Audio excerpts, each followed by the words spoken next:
Здравейте, приятели! Както може да забележите, ако се лечи, току-що се връщам от плаж.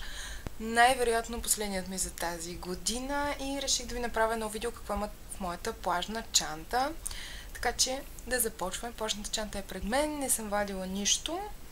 Може би има някои неща, които липсват, но ще ви ги казвам в течение.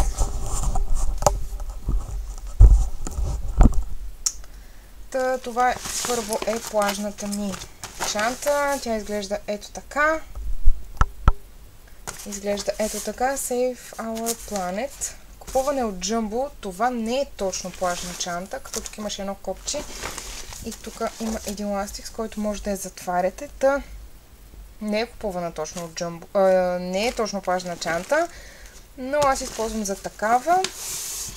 Харесва ми. Има и една друга подобна. Пак беше с някакво тип зелено лого, но към момента не се сещам каква беше. При това бях с нея. Тази година реших да смена с тази. Като адски ми харесва и ми е много удобна. Тук от двете страни аз съм ми сложила едни миналата година ми се паднаха от Kinder, от ледена епоха, и от тази страна е ето това. Просто за да разнообразя малко. Това голямото нещо, което виждате тук, не е дюшет, а е един такъв тип футиол за вода. Много съм удобна тази година. Ползвах два и първия го скъсахме. Това е втория, пак е от Jumbo. Нататък, защото имам едни резервни бански. Долнище, горнище. Друго, което нося като дрехи, са две парелта. Имам снимки във Facebook с тях. Много ми харесват. Адски са удобни. Самата материя е много приятна и естествена. Това ми е подарък от родителите. Както знаете, те бяха на почивка и ние се грижихме за къщата. Много ми харесва самата шарка и разцветка.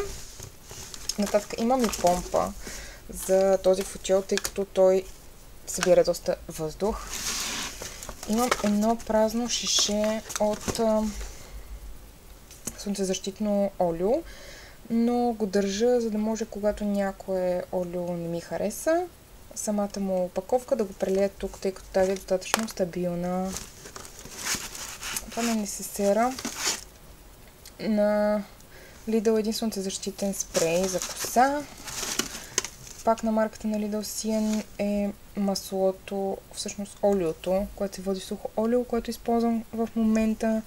Не можах да изхабя, но сигурно ще изхвърля.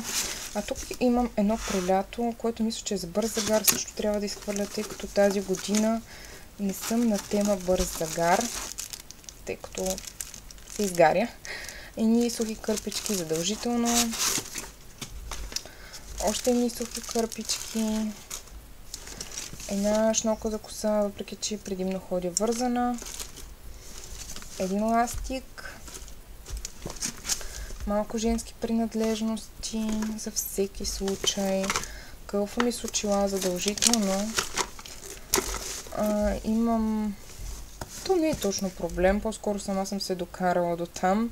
Не мога на много слънчево място да стоя без очила. Просто не мога да гледам, почвам да да престискам очите, и много грозно, затова винаги ходя с очила. И във влоговете предимно ще ме виждате с очила. Това е един подарък от Германия. За телефон. Слагате го и снимате под вода. Но пробвахме го. Наистина не пропуска вода. Това отношение е окей. Обаче, когато потопите самия телефон във водата, тъчскрина се задейства от самата вода и не можете да снимате. Телефонът ми е тук. Едни мокри кърпички. Един лосьон против гъбички на Ефтерпа. Не мога да кажа дали работи. Тази година го взех да го пробвам специално заради басейните, тъй като изпитвам ужас от гъбички по краката. Не мога да кажа дали работи. Почти съм изхабила паковката, но няма как да знам. И портфейла ми е тук. И изпразнихме всичко. Това е също една играчка от Kinder, която Не знам защо я пазя, може би трябва да я дам на някое детенце.